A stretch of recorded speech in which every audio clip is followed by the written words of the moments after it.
Hello, I'm Nigel, and welcome back to Too Lazy to Read, where we read the giant, strange, controversial, soul-bending books so you do not have to pretend you've finished them at dinner. And I'm Clara, and today we are doing one of those books that makes people either go, "Oh my God, this explains everything," or "Absolutely not, please leave my brain alone."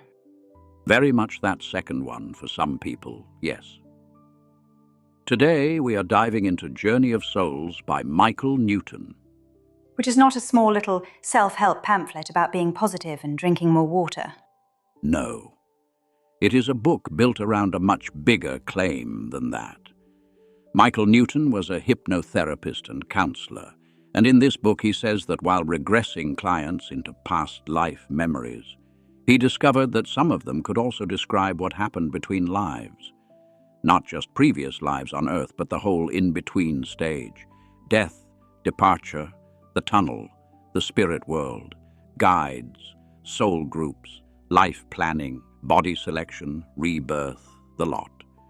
So this is not, "Remember when you were a baker in 1732?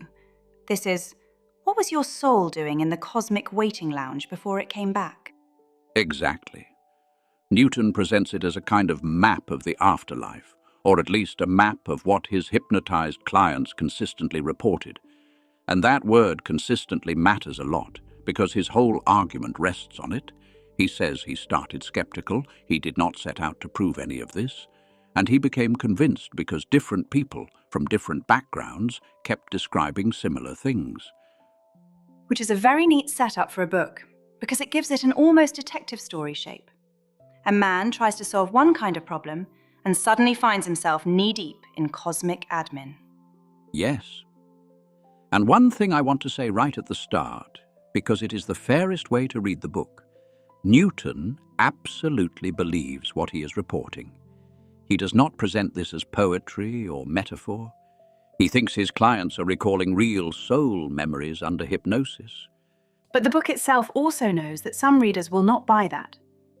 Newton understands that some people will hear these accounts as subjective stories, perhaps even as something that sounds like science fiction.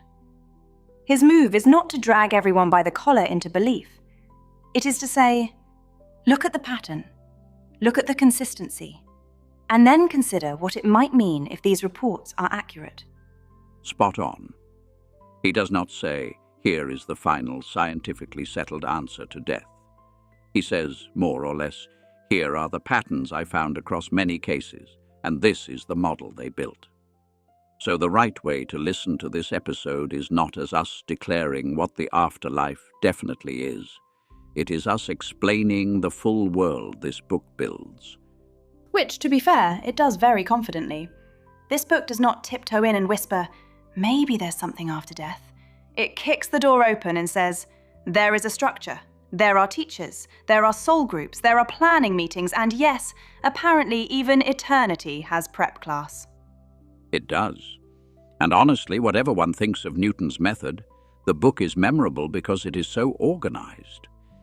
Many books about the afterlife stay blurry. Tunnel, light, peace, deceased aunt, fade out. Newton goes much further than that. He gives you an almost step-by-step sequence. Which we are going to follow properly today, because otherwise this book can get weird very fast. Not bad weird, just many-layered weird. Very true. So let's take it in order as the book does. We begin with Newton himself, because his method is the engine of everything. He says he began as a fairly traditional counselor and hypnotherapist. He worked with behavior, memory, trauma, pain, all the ordinary therapeutic things. He was not originally a past life guy. That came reluctantly. Then, through regression, he says some clients began describing former lives, and after that, some of them slipped into even deeper memory. Not just a previous embodiment, but the state of the soul between embodiments. Newton describes the mind in 3 layers. First, the conscious mind, which is the everyday thinking part. Second, the subconscious, where ordinary life memories and, in his view, past life memories sit. Third, the superconscious, which he basically treats as the soul level itself.